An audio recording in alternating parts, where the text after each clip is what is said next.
I can't take it anymore. I want to go to Mommy. My 5-year-old granddaughter pleaded with me, her eyes hollow and her body emaciated. I found her chained up in the storage shed where I had gone to sort through my daughter's belongings. Weren't you missing? And your mommy has passed away, sweetheart. I want to see my daughter too. Sharing her exact feelings, my tears flowed uncontrollably. As my granddaughter kept repeating, I want to go to Mommy, I made a decision. All right then, shall we go to the other side together? But just as I placed my hands on my granddaughter's neck, something caught my eye that felt so familiar. This is. At that moment, realizing a certain truth, I vowed to seek revenge. On my daughter's wedding day, I was overjoyed and called out to Vanessa, "Be happy, darling. I'm Susan, 58 years old, working as a medical clerk at a nearby hospital. If I may say so myself, after losing my husband early on, I worked hard to raise my daughter Vanessa and her younger brother. Mom, thank you for everything. You must be tired. Let me give you a shoulder massage." Vanessa, like her kind father, is a thoughtful daughter. She would always say things like that to me, which was so comforting. After becoming an adult, Vanessa started running an online shop and seemed to have quite a bit in savings. A few years ago, she married Daniel, a wonderful elite company employee, and they were blessed with a cute daughter named Olivia. My son also graduated from university, became a company employee, and became independent. I was finally able to relax a bit. However, on a hot summer day, Vanessa suddenly came home with Olivia. Her expression was dark, and she didn't look well. "What's wrong? You don't seem yourself. Did something happen?" It might just be my imagination, but I feel like Daniel's attitude towards me has been getting colder lately. According to Vanessa, Daniel would always come home late at night smelling of alcohol. Moreover, he would ignore her when she tried to talk to him, yell, "Shut up," at her, and sometimes even hit or kick her. And you know, he says he doesn't need to contribute to our living expenses because I have my own income. He says he's saving his share, but he won't even show me the bank book. That's troubling. I wonder what's gotten into Daniel. It must be hard for you. At this, Vanessa bit her lip and tears started to fall. For my patient daughter to show such weakness, she must be really suffering. I gently spoke to her, "Why don't you try living apart from him for a while? If you want a divorce, you can come back home anytime."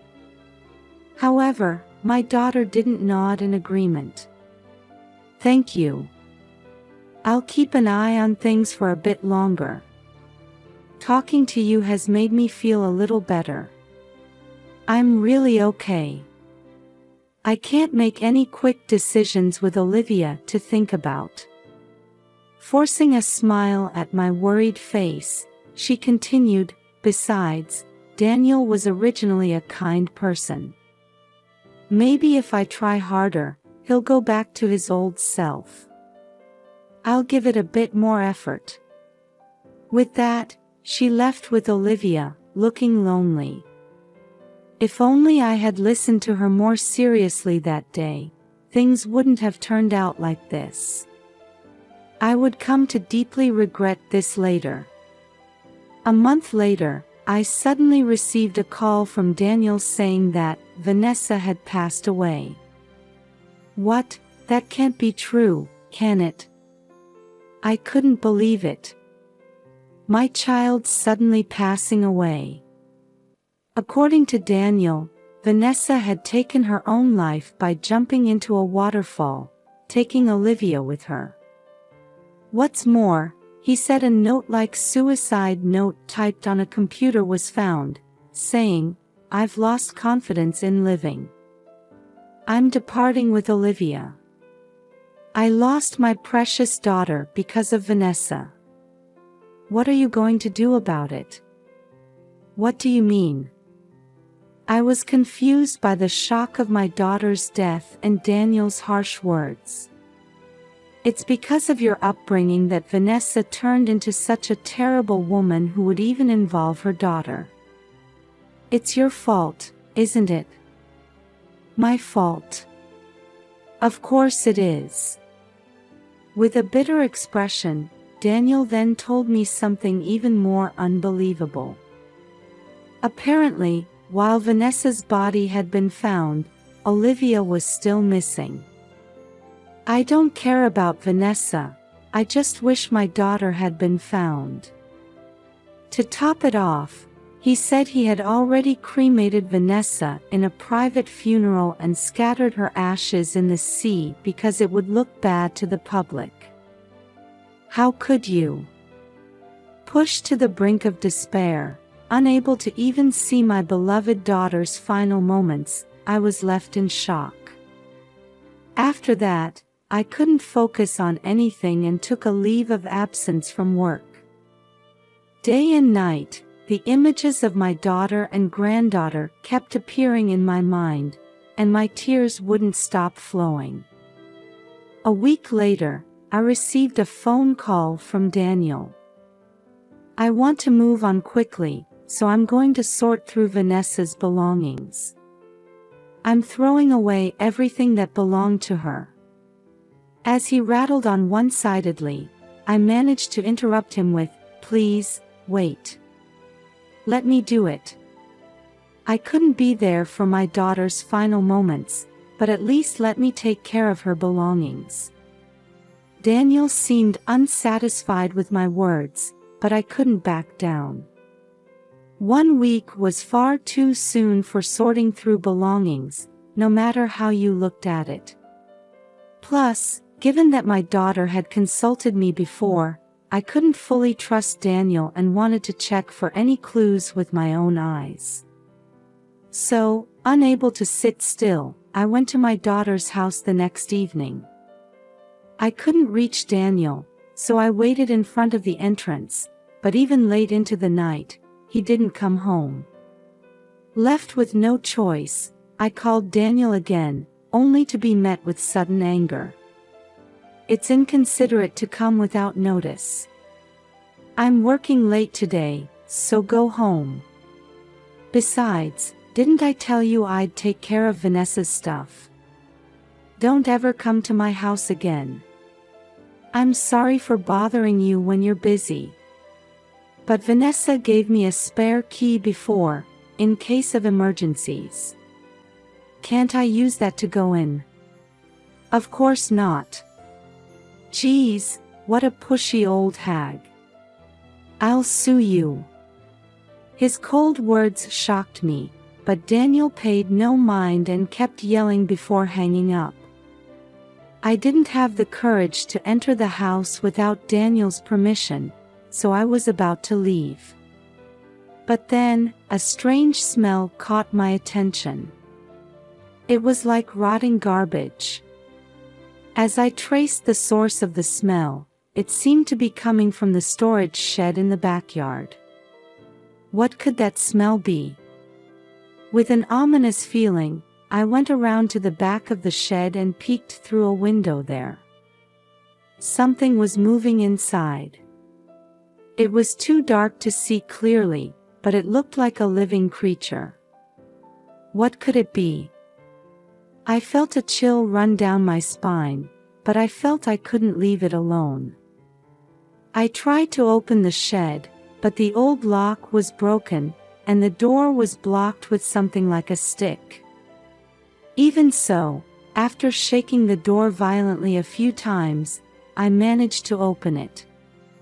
And as I nervously entered, a shocking sight greeted me. My granddaughter, who I had been told was missing, was chained up inside. Olivia. As I rushed over to her, my granddaughter slowly looked up at me with a puzzled expression. Grandma. Around Olivia were scattered empty lunch boxes with a rotten smell and half-eaten bread. Plus, there was a bucket with excrement in it. How terrible, you poor thing. I was more shocked by this situation than happy to find Olivia alive.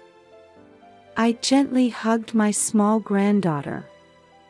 However, Olivia, with her emaciated body and vacant eyes, whispered, "I can't take it anymore. I want to go to Mommy soon." Her words made my tears flow uncontrollably. "Grandma, take me to Mommy." "Yes, let's go together." Overwhelmed by the grief of losing my daughter, I put my hands on Olivia's neck, intending to go to the other world with her. That's when I noticed the necklace around Olivia's neck. It was the one I had given to Vanessa as a charm. There was also a key attached to the necklace that shouldn't have been there. "Where did you get this?" When I asked about the familiar key, Olivia told me, "This is." What Olivia said next shocked me to my core, and I felt my blood boiling with anger. So that's what happened. I absolutely cannot forgive this. I found some pliers in the shed and managed to cut the chain, then took Olivia to a certain place. This is how I decided to seek revenge on behalf of my daughter. The next day, Daniel barged into my home. His eyes were bloodshot, his brows furrowed, and his face was beet red. "You took Olivia, didn't you? She's my daughter. Give her back." Whatever do you mean? I've called you countless times and you didn't answer. It must be you. Daniel, his face getting redder as he yelled, didn't seem to realize he was contradicting himself. But wasn't Olivia missing? Daniel stumbled over his words for a moment, then glared at me. "How dare you call yourself a father after what you've done to her? She's just a spoiled brat who doesn't listen to her parents. I was just disciplining her. Besides, Vanessa took her own life because she was troubled by raising Olivia." Daniel started listing how unmanageable Olivia was. "This is the first I'm hearing of this. Of course I didn't tell you. You'd just spoil her. That's why I said she was missing. How I deal with my child is my right as a parent.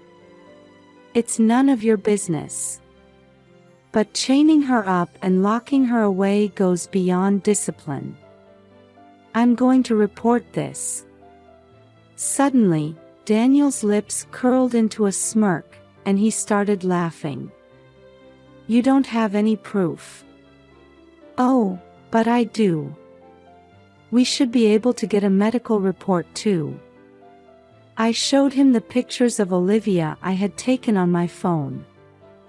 "When did you?" "Give me Olivia." Daniel lunged at me, trying to grab my phone. Just then, someone came out of the next room shouting, "Stop," and grabbed Daniel's arm. It was my son. "Why are you here? Let go of me."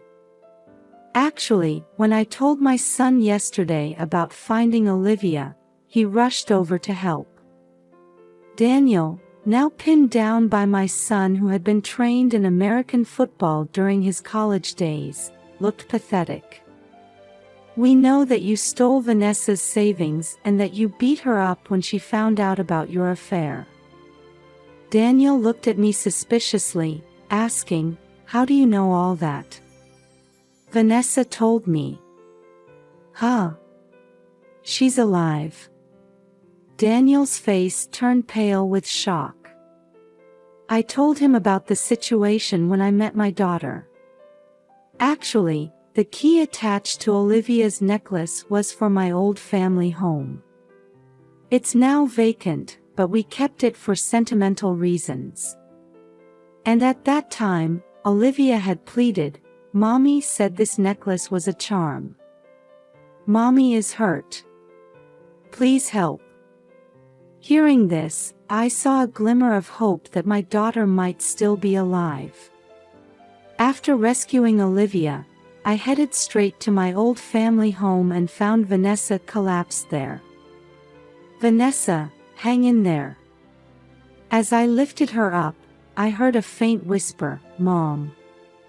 Olivia also clung to Vanessa, crying, "Mommy, I missed you." I quickly called 911, and Vanessa was rushed to the hospital and saved.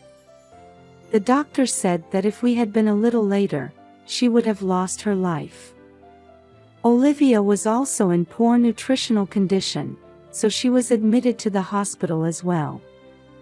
Thus, I felt joy from the bottom of my heart at the safety of my daughter, whom I thought I would never see again. But at the same time, my whole body burned with anger towards the person who had put my daughter and granddaughter through such a terrible ordeal. Later, I heard the whole story from Vanessa after she regained consciousness in the hospital. Apparently, while cleaning, Vanessa had discovered evidence of Daniel's affair and the fact that he had embezzled her money from his computer, and she had confronted him about it. He flew into a rage and beat and kicked her, injuring her. When Vanessa, feeling a sharp pain in her kicked stomach and becoming dizzy, asked Daniel for help, he just laughed and went to the bedroom. Feeling it was dangerous to stay at home, Vanessa fled with Olivia's help. They managed to escape from the house, but Vanessa had been robbed of her bankbook, wallet, and phone by Daniel. With no other choice, she staggered for about an hour until she reached my old family home. Olivia, trying to help her mother, went back home to get Vanessa's phone and wallet while she was sleeping, and that's when her father caught her. But even when chained up, Olivia never revealed Vanessa's whereabouts, no matter how many times she was asked. Vanessa and Olivia were on the brink of death. Vanessa was pale and barely breathing. Even if she had escaped, it was only a matter of time. Daniel spoke lightly. Olivia wouldn't talk, and there was no contact from anywhere, so I just thought they had gone to the other world somewhere out of sight. Thinking Vanessa was dead, Daniel created a suicide note on the computer to make it look like Vanessa had taken her own life. Furthermore, he decided to keep Olivia locked up in the shed, planning to send her to the other world eventually. It was just a marital quarrel. The affair was just a game. Vanessa's alive now, so isn't that enough? That's not the point. I'm recording this conversation too, and I'm going to report it to the police. Hearing the word police, Daniel suddenly panicked and started begging for forgiveness on his knees. His sudden change of attitude was astounding. "I'm sorry. I'll break up with my affair partner and be kind to Vanessa from now on, so please don't involve the police. I can't believe anything you say." When I refused him like this, he tried to cling to my arm. "If I get arrested, Olivia will be left without a father. Is that okay with you? I brushed away Daniel's hand as he pleaded with tears in his eyes, desperately trying to save himself. She'd be happier without a father like you. But at that moment, the police arrived and took Daniel away. After that, Vanessa divorced Daniel. Daniel received a prison sentence and was fired from his company due to his conviction. Vanessa demanded $100,000 for the savings he had embezzled, $20,000 in damages for the affair and injuries, and $150,000 in child support. She also demanded $10,000 in damages from Daniel's mistress. It seems Daniel had planned to live with his mistress, but for her, it was just a fling. When Daniel's parents learned of his actions, they apologized to Vanessa and sold some land to cover the money Daniel owed, but they intend to make Daniel work to pay them back. Daniel is bound to face a miserable situation even after his release. Vanessa and Olivia, now recovered, have come back to live with me. Vanessa, fully recovered, has started working and is living a peaceful life. I'm also energized and doing my best for them.